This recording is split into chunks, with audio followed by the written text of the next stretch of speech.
네, 떠도는 여러분의 고견을 떴습니다. 오늘 떠평은요, 기사인데요. 조선일보 박강현, 박혜연 기자가 둘이 공동 취재한 건데, 역시 오늘 화제는 이재명 위증재판이죠. 제목이요, 이재명 위증교사 1심 11월 25일 판결, 선거법 선거 열흘 뒤입니다. 구형 3년 받았는데요. 일단 그대로 읽어드립니다. 이재명의 위증교사 사건 선고 공판이 오는 11월 25일 열린다. 서울중앙지법 형사 33부 재판장 김동현은 위증교사 혐의로 기소된 이재명의 선고를 오는 11월 25일 오후 2시에 내린다고 30일 결심 공판에서 밝혔다. 앞서 20일 진행된 공직선거법 위반 사건에선 검찰이 이재명에게 징역 2년을 선고해달라고 요청했고 재판부는 선고기일을 11월 25일로 잡았다. 이렇게 되면 11월에만 이 대표에 대한 1심 선고가 2건 나오게 된다. 이재명은 지난 20대 대선 이후 7개 사건 11개 혐의로 총 4개의 재판을 받고 있다. 이재명은 이날 위증교사 사건 최후 진술에서 다른 사건은 어떤지 모르겠는데 최소한 저와 관계된 사건에서는 대한민국 검사가 증거를 숨기는 게 다반사라며 증거를 왜곡하고 심지어 조작도 한다고 포문을 열었다. 이어 저는 법률가로서 용어 조사 하나가 매우 의미가 있다는 것을 다 알고 있다면서 김진성 씨가 정말 100% 믿을 수도 없는 사람인데 저는 혹시라도 그렇게 위증해달라는 알아들을까봐 유난히 있는 대로 기억나는 대로 기억을 상기해보라, 기억을 되살려보라 라고 했다. 결론적으로 위증을 교사하고 했다면 제가 원하는 걸 한마디도 안 해줄 이유가 뭐가 있느냐고 반문했다. 이어 이날 검찰은 위증범죄는 사회 질서를 교란하고 사법 불신을 초래하는 중대범죄로 사법에 대한 국민의 불신과 사회 혼란을 야기한다며 이재명에게 징역 3년을 구형했다. 징역 3년은 위증범죄에 대한 대법원 양형 기준상 최고형이다. 위증 혐의로 기소된 김진성에게는 징역 10개월을 구형했다. 위증교사 사건은 이재명이 공직선거법 위반 혐의로 기소돼 재판받던 2018년 12월 중인 김진성에게 2002년 검사 사칭 사건 당시 김병량 전 성남시장과 KBS 사이에 최초로 PD에 대한 고소를 취하하고 이재명을 주범으로 몰자는 합의가 있었다고 증언해달라며 위증을 요구했다는 내용이다. 이재명은 2002년 최 PD와 함께 검사를 사칭해 분당 백궁 파크뷰 의혹을 취재했다가 벌금 150만 원을 확정받았다. 이와 관련해 이재명은 2018년 경기도지사 선거에 출마했을 때 PD가 사칭하는데 옆에 있다가 누명을 썼다고 허위 사실을 말해 재판에 넘겨졌고 재판 과정에서 김병량 시장의 비서였던 김진성 씨에게 변화로 위증을 요구한 사실이 드러나 추가로 기소된 것이다. 이재명은 혐의를 부인하는 입장이다. 이재명은 이날 법정에 출석하며 당시 혐의에 대해 기억을 되살려 있는 대로 얘기해달라, 없는 사실을 얘기할 필요가 없다, 사건을 재구성하자는 게 아니다 라며 30분 동안 통화하는 동안 12번을 말했다. 검찰이 이런 내용을 다 빼고 짜깁기에 위증을 교사했다고 한 것이라고 했다. 반면 증인 김진성 씨는 법정에서 이재명의 요구에 따라 위증을 했다고 자백했다. 대장동, 백현동, 성남FC 위례신도시 특혜 의혹, 대북 송금 의혹 재판은 아직 변론이 진행 중이다. 자, 이런 취재인데요. 구형 3년, 선고는 11월 25일 날 판결 나는데요. 또 11월 25일로 하냐, 또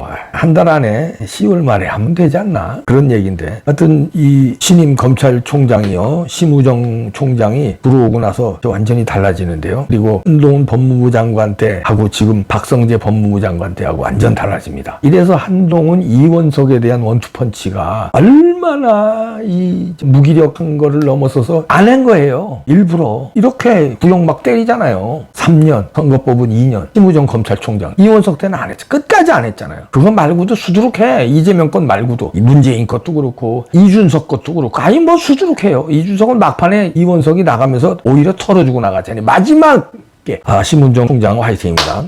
오늘 지금 택시 타고 오는데요. 택시 기사님도 오늘 구형 3년 나온 거에 대해서 아주 미혹을 좀 섞어하시면서 이봉규 TV 많이 보고 있다고 그러더만요. 그래서 이재명의 딸랑되는 민주당 의원들을 이해를 못하겠다고 그러더라고요. 이재명보다 더 이해를 못한대요.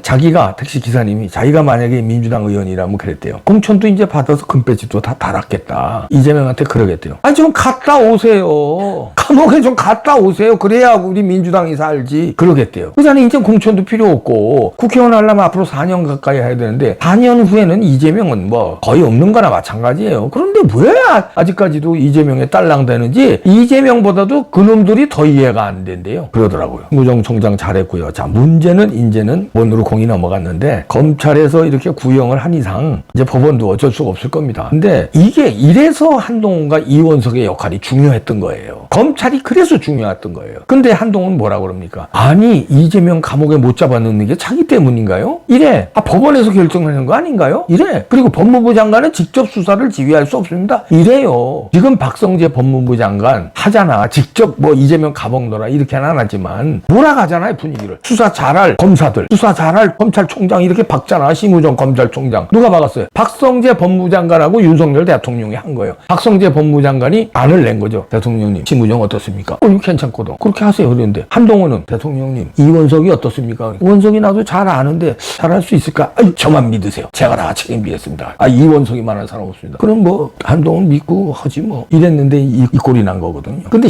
이렇게 검찰총장이 중요한 거고 법무부 장관이 중요한 거예요. 달라지잖아요. 이제 이렇게 되면은 이제 법정 구속을 우리가 기대하는데 법정 구속 가능성도 있다고 그러더라고요. 지금 반반이 나뉩니다. 자, 11월 15일하고 11월 25일인데 11월 15일은 이제 공직선거법 위반인데 요거는 법정 구속이 좀 어려울 거예요. 여기서 징역형 이제 집행유예가 이제 나오고 징역 뭐 2년에 집행유예 뭐 얼마 이렇게 나오고 그다음에 법정 구속은 11월 25일 날 요 위증교사 요거는 법정 구속이 나올 수 있는 확률이 반반이더라고요. 제가 여러 명 변호사한테 물어봤어요. 법정 구속 가능하다는 변호사와 법정 구속까지는 안 시킬 거다. 조국처럼 1심에서 뭐 여기 구형 3년이 나왔으니까 뭐 한 2년이나 이렇게 하고 그다음에 2심 가서 또 뭐 하고 그렇게 되지 않겠느냐 이렇게 하는 사람 반은 죄질이 너무 안 좋다. 반성하는 기색이 너무 없고 조국하고는 달리 조국 범죄보다는 이 위증교사 혐의가 크다는 거예요. 조국 혐의보다는. 그렇기 때문에 이게 더 무겁기 때문에 이거는 아무리 김동연 판사가 우리 우파라고 볼 수 없지만 그래도 법정 구속시킬 수 있다는 의견들이 반반입니다. 우리가 이 반에 한번 기대를 걸어보고요. 어떻든 간에 법정 구속이 안 되더라도 11월 달에 이재명의 힘은 쭉 빠집니다. 자, 그걸 이재명이 알아요. 자, 그러면 이재명이가 우리 같은 사람이 아니에요. 그냥 순순히 11월 15일과 25일까지 판결을 기다리면서 뭐 자기 할 일 할 사람이 아니에요. 무슨 수를 씁니다, 또. 이게 이제 여기서부터가 중요합니다. 뭐 이제 여러 가지 수가 있겠죠. 무슨 병을 빙자해서 이제 입원하는 수가 있고요. 또다시 단식은 안 할 거예요. 근데 무슨 병을 빙자해서. 그러나 병원에 있어도 들것에 실려서라도 이거는 감옥에 집어넣어야 돼요. 들것에 실리건 휠체어에 타건.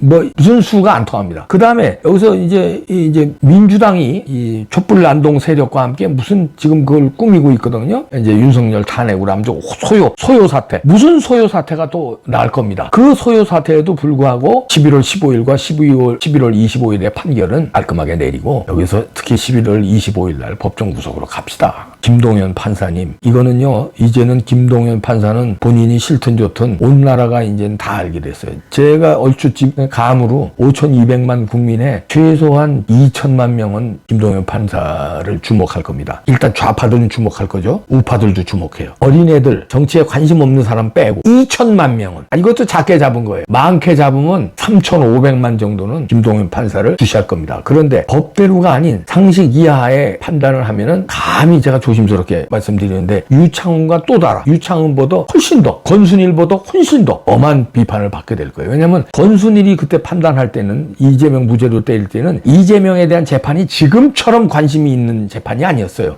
그때도 관심이 있었지만 지금처럼은 아니었거든요. 그러니까 김만배의 로비를 받아서 어쩌고 해서 무죄를 때릴 수 있었는데 권순일은. 그런데 유창훈은 권순일 때보다는 관심이 많았죠. 근데 유창훈은 이런 1심, 2심 선고가 아니라 영장실질심사를 판단하는 사람이었어요. 그때도 뭐라고 그랬냐면 위증교사는 소명됐으나 지금 당장 구속할 필요는 없다고 그랬어요. 위증교사 소명됐다는 건 위증교사 범죄 혐의는 딱 떨어졌다는 얘기야. 그 유창훈도. 그래서 그걸로 조금 빠져나가도 우리가 유창훈이라는 이름을 외우고 있잖아요. 유창훈이 앞으로 무슨 일을 하든 보수 우파는 절대로 안 잊어버릴 겁니다. 그럼 최소한 1,000만 명 이상은 안 잊어버려요.